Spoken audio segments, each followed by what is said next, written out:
Hello everyone, ultimate Python playlist की ये जो सीरीज़ है इसके अंदर फिर से आप लोगों का स्वागत है। ये होने वाली हमारी वीडियो नंबर 63। तो भाई आप लोगों ने अगर इस प्लेलिस्ट को अभी तक एक्सेस नहीं करा है तो भाई इसको ज़रूर से एक्सेस कर लेना। इसमें मैं पाइथन के बेसिक से लेकर के एडवांस तक के सारे फीचर्स करवाने वाला हूँ।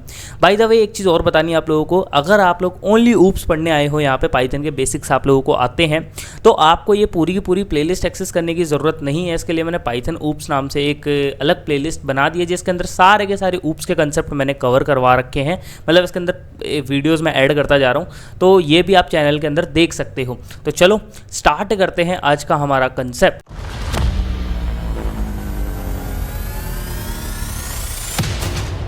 अभी तक हमने देखा था पॉलीमॉर्फिज्म के अंदर कि भाई क्या होता है एक ऑपरेटर ओवरलोडिंग, की भाई किस तरीके से एक पर्टिकुलर ऑपरेटर को ओवरलोड करा जाता है। हमने प्लस ऑपरेटर को ओवरलोड करके भी देखा था लास्ट क्लास के अंदर। आज हम देखेंगे कि भाई ओवरराइडिंग क्या होती है और ओवरलोडिंग क्या होती है, वो भी किसके अंदर, मेथड्स के अंदर। तो सबसे पहले बात करते हैं मेथड ओवरलोडिंग की। अब मेथड ओवरलोडिंग नाम से पता लग रहा है कि कोई क्लास है, उस क्लास के अंदर कोई पर्टिकुलर मेथड है, उस पर्टिकुलर मेथड को क्या कर दिया गया हो, ओवरलोड कर दिया गया हो। कोड लिखते हैं डायरेक्टली, समझते हैं कि भाई कैसे क्या चीज़ चलेगी यहाँ पे। तो सब सिंपल मैं एक क्लास बनाता हूँ। मैंने कहा क्लास, और क्लास बना दो भाई ए नाम से, और ए क्लास के अंदर मैंने एक फंक्शन बनाया। मैंने कहा डेफ, और मैंने कहा ऐड नाम से फंक्शन बनाओ। ये ऐड नाम का फंक्शन क्या करेगा, ये सेल्फ लेगा, और सेल्फ लेने के बाद ये क्या लेगा, ये एक तो ए ले लेगा जिसको मैंने बाय डिफ़ॉल्ट नन रखा है, एक ले लेगा बी जिसकी वैल्यू भी मैंने बाय डिफ़ॉल्ट नन रखी है, एक ले लेगा सी, और सी की वैल्यू भी मैंने बाय डिफ़ॉल्ट नन रखी है। फिर उसके बाद मैंने कहा कि भाई इफ़ जो भी मेरा ए है वो नॉट इक्वल्स टू नन है,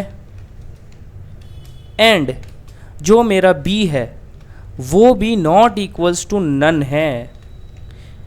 और एक सेकंड में क्या लिख रहा हूँ, नन, और ये वाला भी हमारा क्या हो जाएगा, नन हो जाएगा।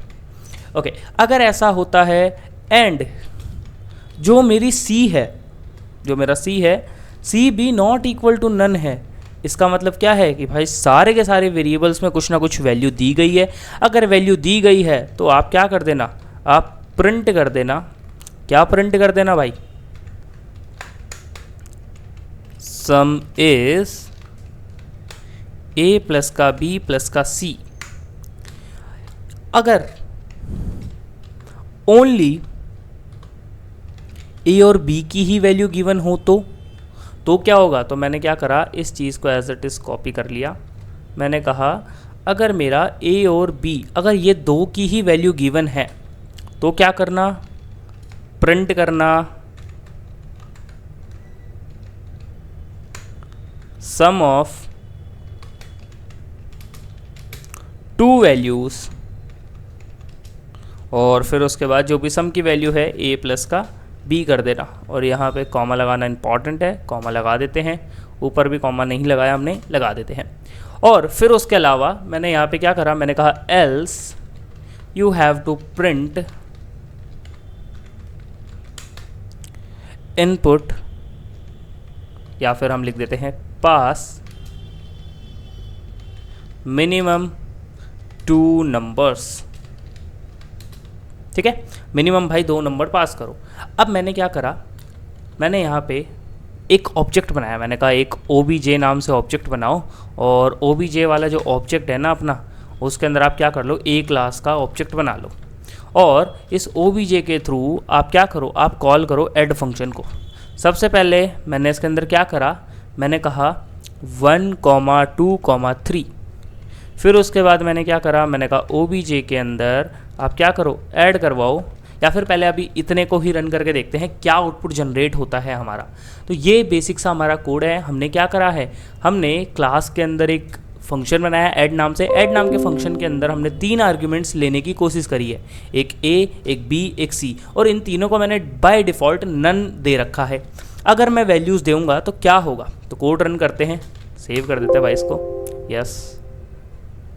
ओके, हमारा आंसर आ गया सम इज़ 6। मैंने कहा ठीक है, कोई इशू वाली बात नहीं है, कोई दिक्कत वाली बात नहीं है। अब उसके बाद मैंने क्या करा, मैंने दोबारा से ऐसा ही कुछ करा, बट इस बार मैंने ओनली 2 ही वैल्यूज़ पास करी। अब किस तरीके का आउटपुट जनरेट होगा, ये देख लेते हैं। तो मैंने क्या करा, मैंने इस चीज़ को रख दिया और रखने के बाद मैंने कहा रन कर दो भाई इस चीज़ को। मैंने कहा रन करो। मैंने जैसे ही रन करा तो यहाँ पे आया सम ऑफ 2 वैल्यूज़ इज़ 3। मैंने कहा कोई इशू नहीं है इसके अंदर भी। फिर से मैंने एक और बार रन करा और इस बार मैंने क्या करा, मैंने ओनली एक ही वैल्यू पास करी। अब देखते हैं क्या आउटपुट हमारा जनरेट होने वाला है। तो इसको रन करके देखते हैं। मैंने कहा रन करो भाई इस चीज़ को। जैसे ही मैंने रन करा तो यहाँ पे आया पास मिनिमम 2 नंबर्स। तो यहाँ पे हो क्या रहा है, फंक्शन एक ही है, मेथड एक ही है, बट उसको मैंने 3 काम करने के लिए ओवरलोड कर दिया कि भाई 3 वैल्यू आएंगी तब भी तू ही ऐड करेगा, 2 वैल्यू आएंगी तब भी तू ही ऐड करेगा और 1 वैल्यू आएगी तब भी तेरे को ही कुछ ना कुछ डिस्प्ले करवाना पड़ेगा। यही चीज़ है मेथड ओवरलोडिंग। यहाँ पे हमने क्या करा, हमने कहा कि भाई तीनों की वैल्यू बाय डिफ़ॉल्ट नन रखो। मैंने इफ़ में पूछा कि अगर A B not equal to none है, B B not equal to none है, C B not equal to none है, इसका मतलब क्या है कि भाई तीनों के अंदर वैल्यू आ चुकी है। तीनों के अंदर वैल्यू आ गई तब तो तीनों का सम प्रिंट कर दो। इस वाले केस में क्या करा, मैंने 2 वैल्यूज़ पास करी, 2 करी तो भाई एक ए के अंदर चली जाएगी, एक बी के अंदर चली जाएगी, सी की वैल्यू नन हो जाएगी।